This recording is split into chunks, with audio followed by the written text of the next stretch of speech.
SEC files limited objection to Binance. US's $1 billion deal for Voyager assets. The agency is asking for more details how the crypto exchange can afford such a large deal. Join the most important conversation in crypto and Web3 taking place in Austin, Texas, April the 26th to the 28th. Secure your seat. Join the most important conversation in crypto and Web3 taking place in Austin, Texas, April the 26th to the 28th. Secure your seat. The U.S. Securities and Exchange Commission, SEC, has filed a limited objection to Binance.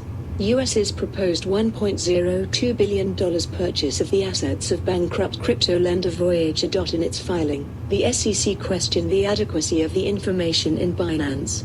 US's disclosure statement specifically details on the ability of the crypto exchange to consummate a transaction of this magnitude, as well as how Binance US intends to secure customer assets and details on how Binance US would rebalance its cryptocurrency portfolio. The SEC said it has communicated its concerns to Binance US's counsel, and has been told that a revised disclosure statement will be filed prior to the next hearing on the motions. Voyager plans to seek the approval of the bankruptcy court for the sales of its assets at a hearing on January 5. Separately, the Texas State Securities Board and the Texas Department of Banking filed an objection to the sale because they claim Voyager and Binance US are not in compliance with Texas law and are not authorized to conduct business in Texas. They further object to the disparate treatment provided to creditors in certain states.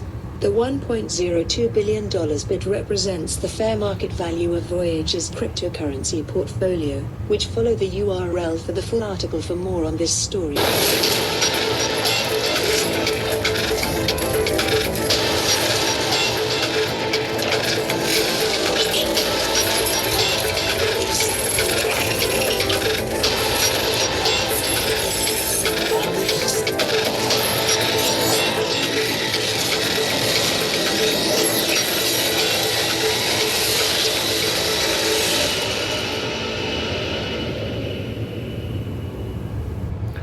Good morning, 10:20 a.m. Eastern Standard Time on this Thursday, January 5th, 2023. I'm XRP Future Millionaire, and I reside in the great state of Michigan. So in the opening you heard I shared about the Binance, how the SEC doesn't want them to buy Voyager, and they're probing into Binance, trying to figure out how in the hell they even have the money to pay for that over $1 billion purchase. It doesn't seem like they should. It doesn't seem like in the market conditions with the current environment that they would even be on par to make a purchase of that size, but we'll see. I also want to share at the very end of this video, it's from Johnny Deaton when he was on Fox Business many months ago in the summer or early fall of 2022, and he talks about exactly what's going on. He even talks about how the SEC is going to go after Binance eventually, and that's exactly what they're doing right now. So I'll play that at the back end of the video. It's about a 4-minute clip, so I'll go over all the information in today's video, and then I will play that as the exit outro. So stick around for that if you want to see what Johnny Deaton said about SEC or XRP Ripple versus the SEC, and you can see how it's coming to fruition and how now Binance is being investigated by the SEC. So quick look, the Dow Jones reversed under a very critical $33,000 level. It was not able to maintain above as of right now, and it's down better than 300 points. It looks like it could be putting in a head and shoulders.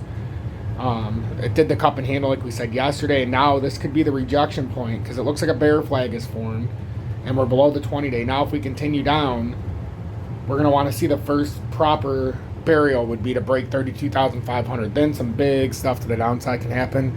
Conversely, the US dollar currency index is up to 105.10. I talked about this, how it was starting to become bullish. We broke out of this descending triangle, used it as support here, and it looked like it was about to make a parabolic move.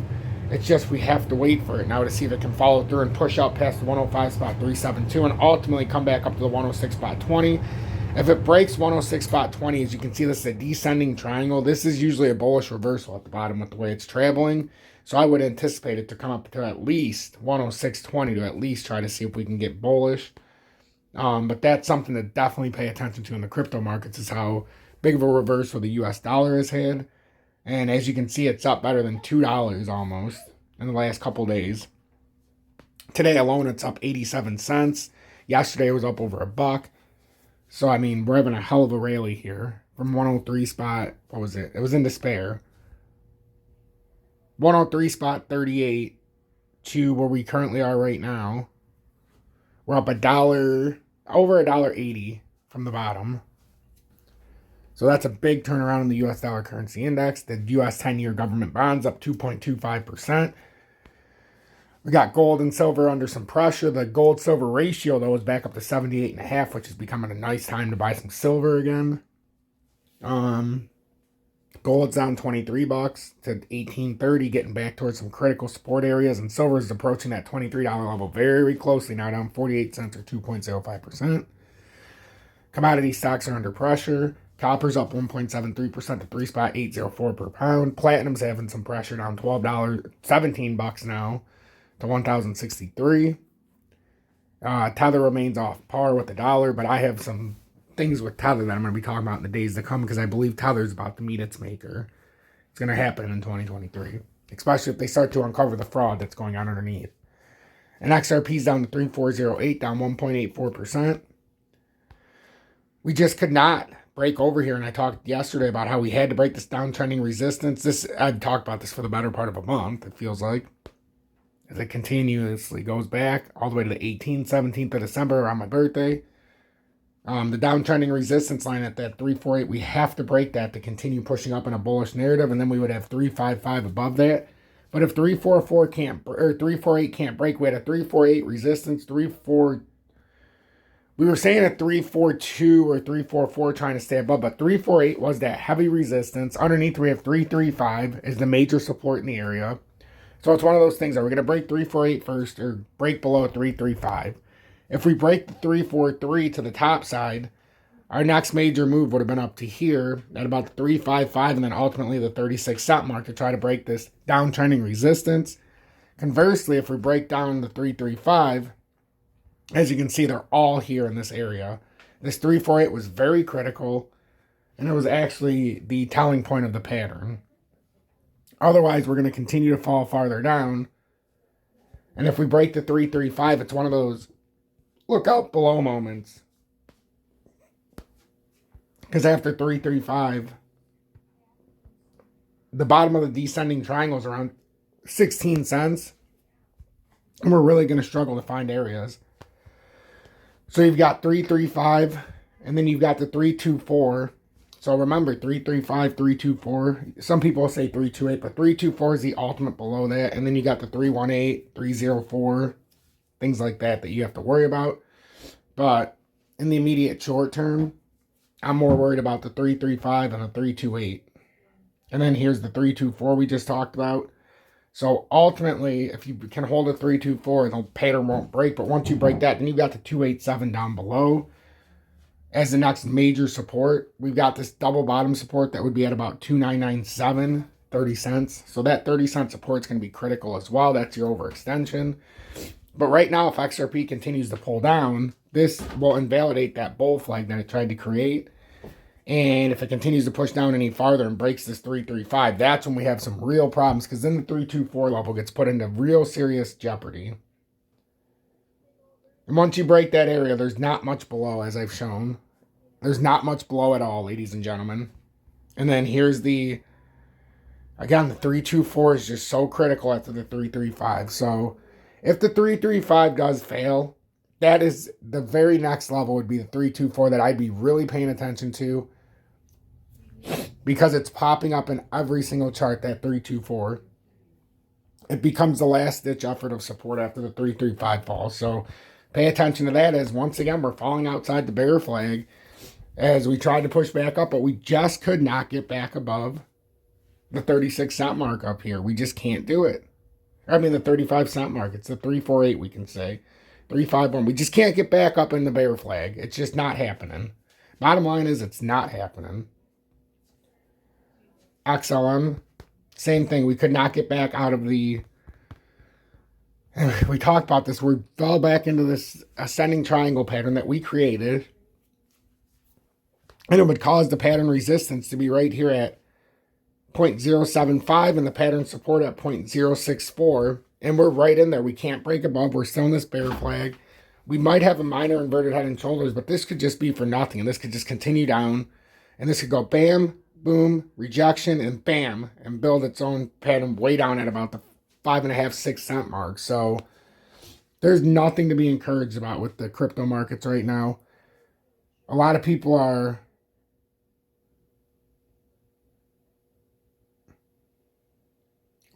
caught up, ladies and gentlemen. It's just that simple. A lot of people are caught up.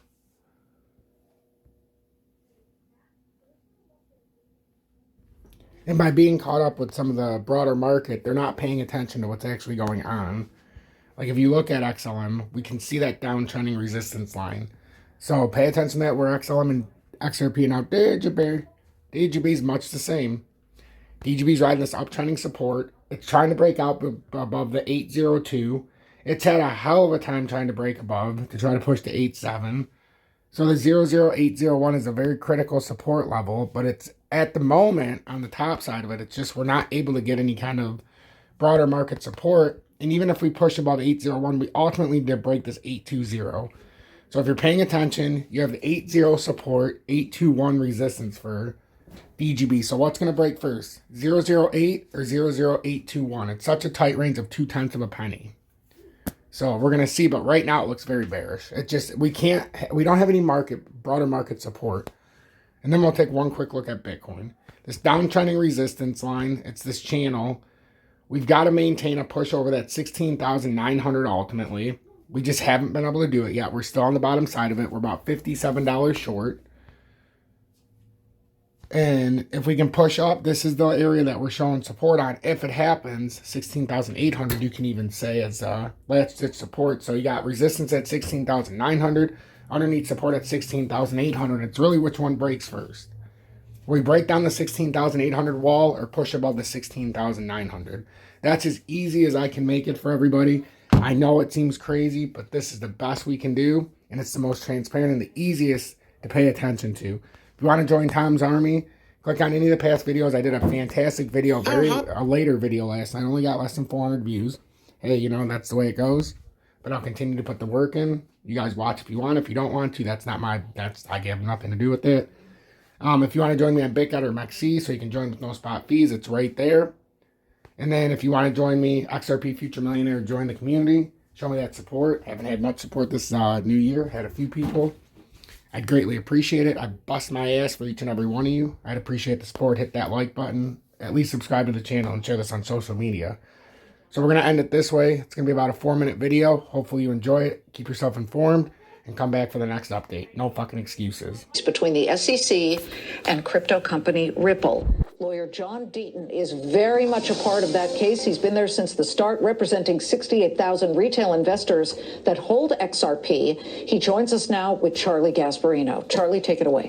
John, obviously the case, if you look at some of the motions, is going in your favor, going in the favor of Ripple. It seems like the judge is siding with them on motions for discovery, on document requests, including Bill Hinman, that former SEC chairman's notes involving his speech that Ripple says is a big part of their case. And you've been right there all along since the beginning as amicus curiae.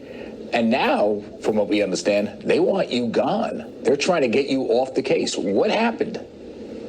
Well, Charlie, thank you. And thank you, Liz, for having me back on. It's crazy times. They're reasserting that things that they've already asked to the judge. I made a YouTube video where I did a satirical mock cross-examination of former Chairman Clayton, and I infused scenes from My Cousin Vinny, and I tweeted a few things that were harsh criticism, and they told the judge that I shouldn't be granted amicus status because of that. She rejected those views, granted me amicus status, and lo and behold, now they're arguing that I should be thrown off the case. Right. Well, just so you know, I'm not saying I agree. I'm not saying I agree with them, but they described you as violent. I know you were a Marine, but you don't look that violent. But they said you said you wanted. There was one thing where you satirically suggested you would smack Jay Clayton, the former SEC chair, in the face, and there was what was the other one? It was the video of the mock video of Clayton and also that you mentioned a witness for the SEC. Obviously, these are you were kidding around, right? I mean, just get that off the table. Yeah, it was a mock cross-examination of Jay Clayton, satirical, exaggerated. For example, Charlie, Liz, I had a time where in the My Cousin Vinny movie, the judge says to Joe Pesci, "Are you on drugs?" And I remember that. I respond to the judge, pretending, "No, Judge, I don't use drugs, but maybe I'll need them soon." They claim that I promoted drug use. They literally argued that nonsense. The judge rejected all of this. Well, you're losing. They are losing the case. This is, by the way, Liz threatens to kill me every day. So, and I'm still here, right? Which I'm doing something wrong, John. I don't know. You got to help. The poison's not working, whatever it's going on. But what are the next steps in this case? I mean, we've been going around and around. It obviously has huge implications. If Ripple wins, and they can say they're not a registered security, they're not a security. A crypto. If they win, yes, exactly. That basically is going to curtail the SEC's regulation efforts, and it looks like they're moving in that direction. At least based on the judge's motions, what's the next step here? Well, the next step right now, there's that Daubert motion, which is just challenging expert witnesses, and briefing next month is due for summary judgments. That's where each side tries to get a complete victory. The judge decides one way or the other, or she might decide that a jury has to issue certain factors. You're right, Charlie. A lot is at stake because the SEC has come out and argued that the token itself, not just the way Ripple sells it, but that if anyone in the United States sells XRP, they're violating Section 5. So if the SEC were to get its way, then and deem XRP a security, the token itself, then every altcoin on the market, including Ethereum, would be in play for the SEC to get their hands on the this asset class. I know, that's what I'm saying. This has huge ramifications. Brad Sherman told Ellie Terrett, my producer today, that he thinks that the SEC is going to win easy. He thinks that the investigation should expand, not just to this one aspect with Ripple, to any like coin wallet or any sort of aspect of crypto that was trading the XRP or trades it. What do you think about that? Well, I think that Congressman Sherman, along with Chairman Gensler, wouldn't know a security if it bit him in the butt, to be honest with you. They keep saying that you're going to get in trouble for saying that, by the way. That's violent. Well, I know. I said but, so they're going to tweet that. Hey, think about this, Charlie. There is taxpayer dollars are being spent for someone to shadow everything I do and read every tweet I make. And if I may say for you and Liz, I want to quote someone very important who said, quote, "The SEC's litigation tactics suggest that the SEC is adopting its legal positions to further its desired goal and not out of the faithful allegiance of the law." Charlie, Liz, you know who said that? That's not a John Deaton tweet. That's Judge Sarah Netburn saying it in an opinion. Well, Liz has a question for you. John, my question involves, obviously, XRP has continued, well, let's say Ripple has continued to forge ahead.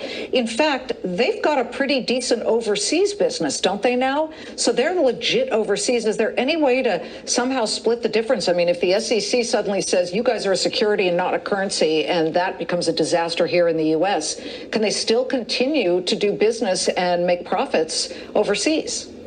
Oh, absolutely. 95% of what Brad Garlinghouse said of XRP sales are outside the United States. And Liz, it's a great question because there's an easy win for everyone in this case. The SEC could reach a settlement with Ripple and say that early sales, when the ecosystem was at its infancy, that those sales constituted a security, but that today's XRP, it's been deemed a non-security in Singapore, Switzerland, United Arab Emirates, and many other jurisdictions. It's only in the United States being held up, and then they'll survive. Let me just ask this, John, sort of broadening the discussion here. We were higher for most of the big name cryptos, but then there was a headline that hit earlier, just a couple of hours ago, that Peter Thiel-backed crypto company had gone bankrupt. So now you've got Celsius, you've got this one, and it makes you wonder if the SEC looks at this and is painting everybody with the same ugly brush. Well, they are, but you know what there are, and let me make it clear: there are pump and dump schemes, there are fraud that's going on in any industry, including the crypto industry. But what you have is a few of these players who are using highly leveraged strategies, and the house of cards are falling. But you cannot paint an entire industry with the broad brush. Liz, I went on record to say I believe Gary Gensler is going to sue an exchange, whether it's Coinbase or Binance or another exchange in the United States by the end of the year. Okay. And what's your timetable for when they decide your fate on this thing? Well, the judge, I have until Monday to give my response to the SEC asking that I be thrown out of the case and the amicus status to be revoked. I'll answer that on Monday, and then hopefully the judge within a week will give a decision. That's great. All right, we got to end it there, John. Thank you. As you know, we're in January of 2023, and the case drags on as predicted. But everything Johnny Deaton said holds very big weight, and I hope you actually watched to the end of this. If you paid attention to the end of the video, please type in 741.